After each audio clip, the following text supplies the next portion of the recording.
In a small village nestled between hills and rivers, there lived a young woman named Adaeze. She had been born a healthy child, but a mysterious illness struck her when she was just a young girl. Over the years, her legs became weak, and she could no longer walk. The pain of being unable to walk was compounded by the looks of pity and the whispers of the villagers. Adaeze's world shrunk to the confines of her small hut. Every morning, as the sun rose, Adaeze would gaze out of her hut's window, watching the children run and play in the fields. She dreamed of the days when she could walk, dance, and live freely again. But deep in her heart, she also knew that life as a cripple had shaped her into someone resilient. She learned to adapt to her situation and found peace in her quiet life. Yet, the longing for a life without disability remained ever present. One day, a young man named Chijioke came into the village. He was in his mid-20s, strong and handsome, with a heart full of compassion. Chijioke was visiting the village to find work after having lost his job in the city. When he heard of Adaeze's condition, he was moved with deep sympathy. He had heard of her beauty and kindness, but he had never met her before. On his first visit to the village, he heard the villagers talk about how she had accepted her fate and lived peacefully despite her condition. He knew he had to meet her. On a sunny afternoon, he went to her hut, knocked on the door, and introduced himself. "Hello, my name is Chijioke. I've heard so much about you, and I wanted to meet the brave lady who carries so much strength within." Adaeze, initially taken aback, was slowly charmed by his genuine kindness. Over time, they became friends. Chijioke would visit her often, bringing her food, herbs, and stories from the outside world. They formed a deep bond, one that went beyond physical appearance and disability. Chijioke soon realized that his feelings for Adaeze had grown into something more than friendship.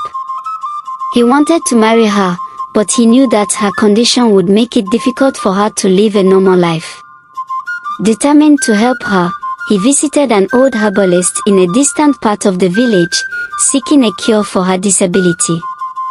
The herbalist, an old man named Obi, was known for his healing powers. He listened carefully to Chijioke's plea and promised to help. "I can give her a cure," the herbalist said, "but it comes with a condition. There is a calabash, a sacred vessel. If she keeps it safe, she will regain the use of her legs. But if that calabash breaks, she will become a cripple again. Not only that, but the curse will be irreversible. If she keeps the calabash safe, she will be free from her condition. However, if it breaks, the consequences will be grave." Chijioke agreed to the terms and paid the herbalist handsomely. He then took the calabash back to Adaeze. When Chijioke presented the calabash to Adaeze, she was overjoyed. She had never expected such a thing. The calabash contained a mysterious substance, and the herbalist's instructions were clear. Adaeze should drink the contents and keep the calabash in her room, safe from harm. Adaeze trusted Chijioke with all her heart and followed the herbalist's instructions. Within days, she could feel the magic working. Her legs began to regain strength, and she could move, walk, and even dance again. The transformation was nothing short of a miracle. Chijioke, seeing the joy in her eyes, knew that he had made the right decision. He asked Adaeze to marry him, and she accepted with all the happiness in the world. The calabash was kept safe, hidden in a corner of their room, as per the herbalist's instructions. Chijioke and Adaeze's life together was filled with joy. They lived in harmony, and Adaeze was grateful every day for the new life she had. Chijioke, too, was overjoyed to see her living a full, active life again. The love between them grew stronger as the days passed. However, despite their happiness, something began to shift within Chijioke. He started to drink heavily, testing his wife's love for him. He would come home late, smelling of alcohol, and ask her if she still loved him. Adaeze, concerned, would always reassure him, but his behavior grew more erratic. One night, after a long evening of drinking, Chijioke returned home, stumbling into the house. He was filled with doubt and insecurity. He asked his wife again, "Do you still love me? Or has the cure made you forget who I am?" Adaeze, frustrated and angry by his behavior, snapped. In a fit of rage, she grabbed the calabash and threw it to the ground, hoping that Chijioke would suffer the consequences of his actions. The moment the calabash shattered, Adaeze felt a sudden pain in her legs. She tried to stand, but the pain was unbearable. Her legs, once healed, had returned to their crippled state. The curse was real.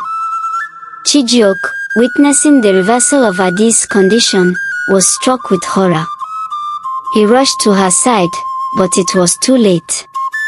Adaeze had returned to her crippled state, and the magic had worn off. In the silence that followed, Chijioke realized the gravity of his actions. He had tested her love for him, and now, he saw the consequences. The woman who had been so kind, so loving, had been betrayed by his own insecurities. Adaeze, with tears in her eyes, looked at Chijioke and said, "You never loved me for who I truly was. You loved me because of what I could do for you. Now you see who I am, and you've broken my spirit." Chijioke, overwhelmed with guilt and regret, helped Adaeze back to her family's home. He drove her back to her mother's hut, and as she left his side, she turned to him one last time. "I was always here, Chijioke," she said softly. "But now, you have broken me, and it is too late for us."